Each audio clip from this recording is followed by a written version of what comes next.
Your brain has a system. It's called the reticular activating system. And the primary responsibility of this bundle of neurons is to let important information through and block out unimportant noise.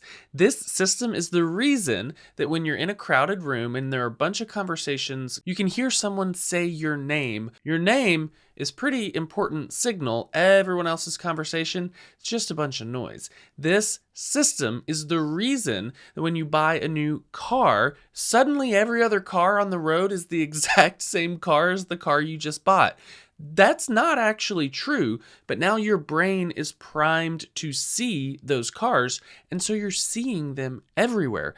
That's the reticular activating system. What does it have to do with software development? You can set yourself apart from 99% of other developers. You can become the most knowledgeable person on your team, and you can prime your brain. You can prime your reticular activating system to catch knowledge that is out there freely, that's currently just whizzing right by you. And you can do all of those things by reading the documentation, not skimming.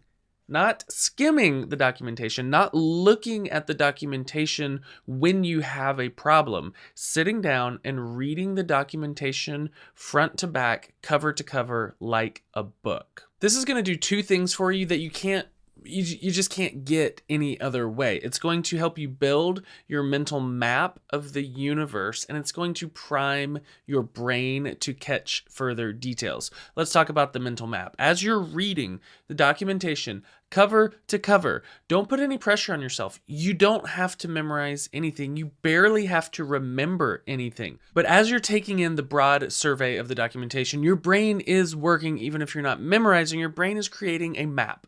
It's creating a layout, and it's putting signposts and landmarks and saying, hey, this thing exists. In the future, you're going to run into a problem that is shaped a little bit like this, and your brain is going to whisper, hey, I've seen that before.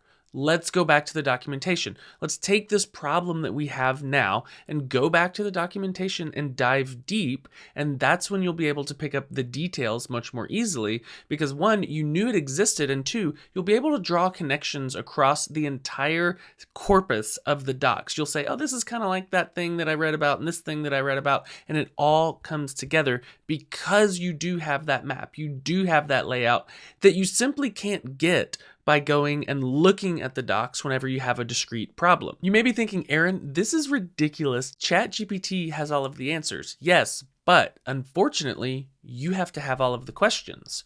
How are you going to ask ChatGPT about a concept or a feature that you literally don't know exists in your framework, your tool, your library?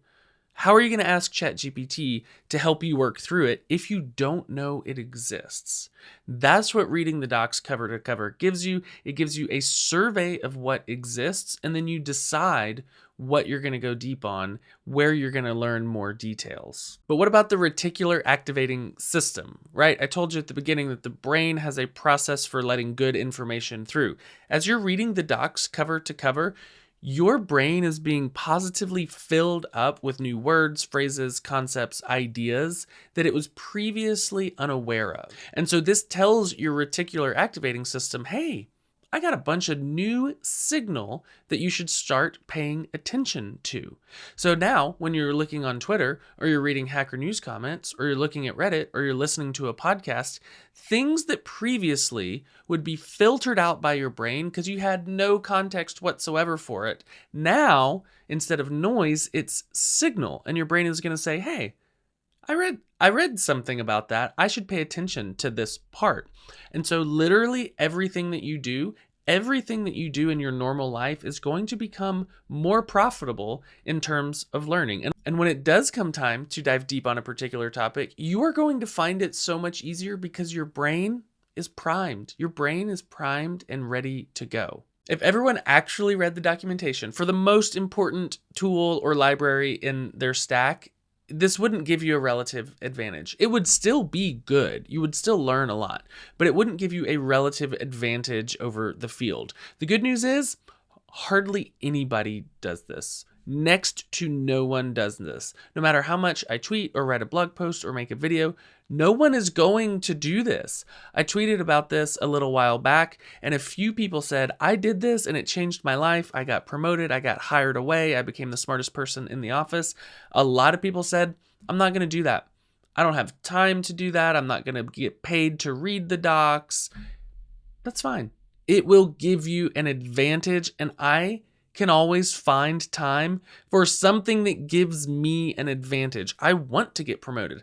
I want to make more money. I want to get hired. I want that satisfaction of mastery. I want all of those things.